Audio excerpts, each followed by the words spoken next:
मुस्लिम league नून के कायद नवाज शरीफ ने कहा है कि हमारा मुकाबला उन लोगों के साथ है जो लॉजिक को नहीं मानते। पार्लिमानी पार्टी के इजलास से खिताब में कहा, ऐसा लगता है कि अगले 1.5 से 2 साल मुश्किल होंगे, उसके बाद मुल्क मुश्किलात से निकल जाएगा।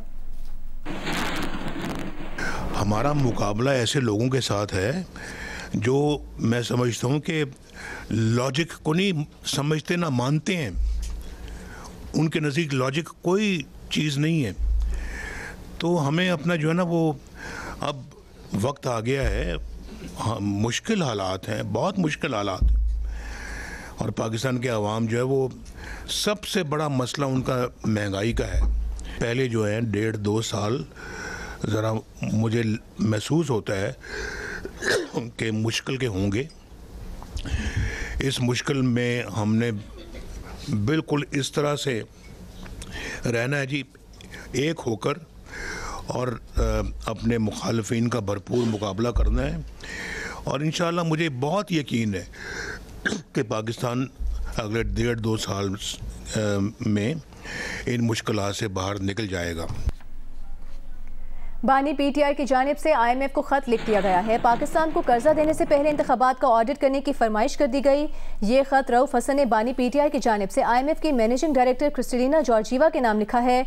खत में लिखा गया है कि पाकिस्तान में फाफन और पैटर्न कोएलिशन ने इलेक्शन ऑडिट के लिए तजावीज़ पेश की हैं, जिन्हें कुछ तरमीम के बाद नाफिज किया जा सकता है। अगर IMF ये ऑडिट करा दे तो ये पाकिस्तान और उसके अवाम की अजीम खिदमत होगी। खत के मुताबिक पिछली मरतबा भी बानी पीटीआई ने IMF के कर्जे की मशरूत हिमायत की थी और कहा था कि पाकिस्तान में आज़ादाना और मुनसिफाना इंतखाबात कराए जाएँ। 8 फरवरी के इलेक्शन में मुदाखलत की गई, जिस पर IMF के अरकान अमरीका, बरतानिया और यूरोपियन यूनियन ने भी शफाफ तहकीकात का मुतालबा किया।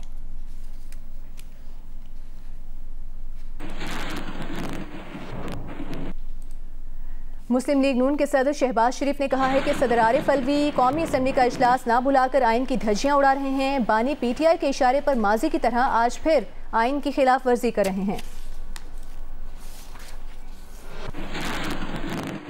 इस इंतखाब के बाद अब देखिए किस तरह यहाँ पर जो सदर पाकिस्तान हैं आइन की एक मरतबा फिर धज्जियां बिखेर रहे हैं और कॉन्स्टिट्यूशन को तार तार कर रहे हैं कि उन्होंने असम्बली का इजलास जो उनका आइनी फरीज़ा था उसको उन्होंने इग्नोर किया और एक पार्टी के एक बनकर इशारे पर इमरान खान नियाज़ी के ऊपर और आइन को उन्होंने जिस तरह माजी में वोट ऑफ नो कॉन्फिडेंस के मौके ऊपर उन्होंने आइन को वायलेट किया, आज फिर वो आइन को वायलेट करने के मुर्तकब हो रहे हैं।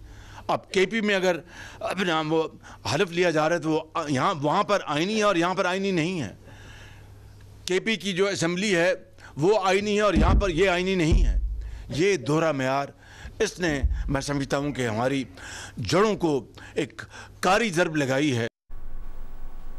रहनुमा तहरीक इंसाफ अली मोहम्मद खान ने कहा है कि IMF को ख़त में इलेक्शन की शफाफियत के बारे में लिखा गया है। अली मोहम्मद खान ने कहा कि मखसूस नशिस्तों का मामला सुप्रीम कोर्ट लेकर जाएंगे। रहनुमा JUI सेनेटर कामरान मुर्तज़ा ने कहा कि सदर का मुकर्ररा मुद्दत में कौमी असम्बली का इजलास ना बुलाना गैर आइनी है और स्पीकर का इजलास बुलाना भी गैर आइनी है। रहनुमा MKM पाकिस्तान मुस्तफ़ा कमाल ने कहा कि गवर्नर सिंध का फैसला MKM पाकिस्तान की मुशावरत से होगा। उन्होंने कमिटमेंट दी कि बतौर वज़ीर-ए-आज़म पाकिस्तान हम आपसे कमिट करते हैं कि जब भी इलेक्शन होगा तो हम इंश्योर करते हैं कि इंशाल्लाह फ्री एंड फेयर होगा। दैट इज व्हाट किसी भी जिम्मेदार वज़ीर-ए-आज़म या जिम्मेदार अहलकार को यही बात करनी थी। तो उसका इरादा था इसमें कि आपने हमसे तो कमिटमेंट ली थी कि आपने इंश्योर किया है कि फिर वैसे हुआ जिस तरह हमने कहा था। ये इतनी सी बात है। आज हमारी पार्लियामेंट्री पार्टी की मीटिंग हुई है और ये एक फैसला हुआ है कि हमने इन लोगों को कोई भी फ्री स्पेस नहीं देनी। हमने भरपूर अपना एक रोल अदा करना है, अपना एहतजाज भी रिकॉर्ड करेंगे। रिजर्व सीट्स वाला मामला है, तो क्या अल्टीमेटली इस मामले को आप सुप्रीम कोर्ट में लेके जाएंगे या आप सुप्रीम कोर्ट से आपको किसी इंसाफ की कोई उम्मीद नहीं? हमने जाना अपनी सुप्रीम कोर्ट में है। सदर ने जो कुछ किया गलत किया। 21वें दिन इजलास होना चाहिए था। वो उनके पार्ट पे गलती है, मगर वो अगर वो उनके पार्ट पे गलती है तो फिर हमारे पार्ट पे कौन सी जो है ना वो बहुत अच्छा काम किया। PMLN हमें ये कहती है कि हमने पीपल्स पार्टी से अपनी सिंध पंजाब की गवर्नरशिप दी है उनको, तो हमने सिंध की गवर्नरशिप जो ली है तो उसमें एक कॉन्सेप्चुअल एग्रीमेंट या अंडरस्टैंडिंग यही है कि हमारे साथ मिलकर उन्होंने जो है वो गवर्नर लगाना है। अभी आपको बताएं कि इत्तेहादी जमातों ने स्पीकर के ओहदे के लिए मुस्लिम लीग नून के अयाज सादिक को नामजद कर दिया है। डिप्टी स्पीकर के ओहदे के लिए पीपल्स पार्टी के गुलाम मुस्तफ़ा शाह इत्तेहादी जमातों के उम्मीदवार होंगे। शहबाज शरीफ ने इत्तेहादी जमातों की क़यादत और नौमंतखब अरकान कौमी असम्बली के एजाज़ में इशाया दिया। एलामी के मुताबिक इशाये में बिलावल भुट्टो ज़रदारी ने चार्टर बराए मईशत, इंतखाबी और अदालती इस्लाहात पर अमल दरामद की तजावीज़ पेश की।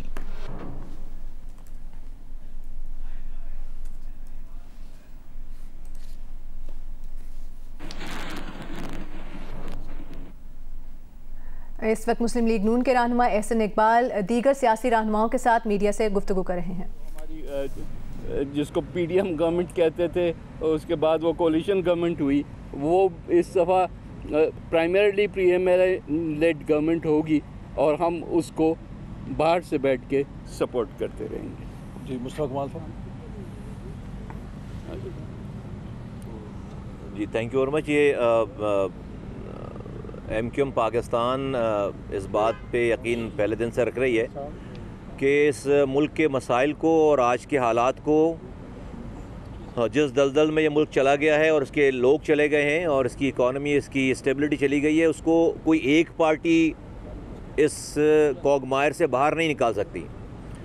और इसके लिए पाकिस्तान की सारी पार्टियों को, सारी सियासी पार्टियों को, और मैं तो यहाँ तक हम कहते हैं MQM इस बात की तायद करती है, अभी जो बात गुफ्तगू की गई पहले, कि भाई सिर्फ आज की कोलिशन जमातें नहीं बल्कि जो लोग इस हुकूमत का हिस्सा नहीं हैं उनको भी साथ मिलाकर उनसे भी बात करके चंद ऐसे इशूज़ जो कि नेशनल इशूज़ हैं जिसके इत्तेहादी जमातों के रहनुमा इशाये के बाद इस वक्त मीडिया से गुफ्तगू कर रहे हैं और मिलकर मुल्क को आगे ले जाने की बात कर रहे हैं। सेक्रेटरी काबीना ने इस्लामाबाद हाई कोर्ट को बताया है कि 2022 में डॉक्टर शीरी मज़ारी की गिरफ्तारी में प्रोसीजरल गलतियां थी। नई काबीना इस मामले को देखेगी।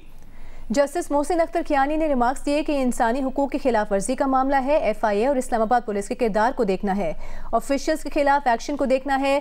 हमने प्रोसेस देखना है कि कानून के मुताबिक कार्रवाई हुई या नहीं।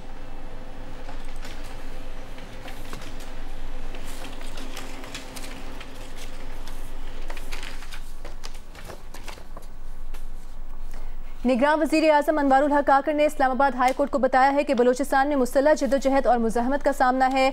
लापता अफराद की वजह से पूरी रियासत को मुजरिम तस्वुर करना दुरुस्त नहीं है। रियासत को आए दिन के इल्ज़ामात से निकालना चाहिए। जस्टिस मोहसिन अख्तर कियानी ने रिमार्क्स दिए कि लोग लापता हों तो पाकिस्तान की रियासत पर इल्ज़ामात लगते हैं। रियासती इदारों ने भी काम करना है और जवाबदेह भी होना है। इदारे कानून से बालातर या मुस्तस्ना नहीं। ये केस चला है तो औरों की कोशिशों से ही लोग घरों को, तो इदारों की कोशिशों से ही लोग घरों को पहुंचे हैं।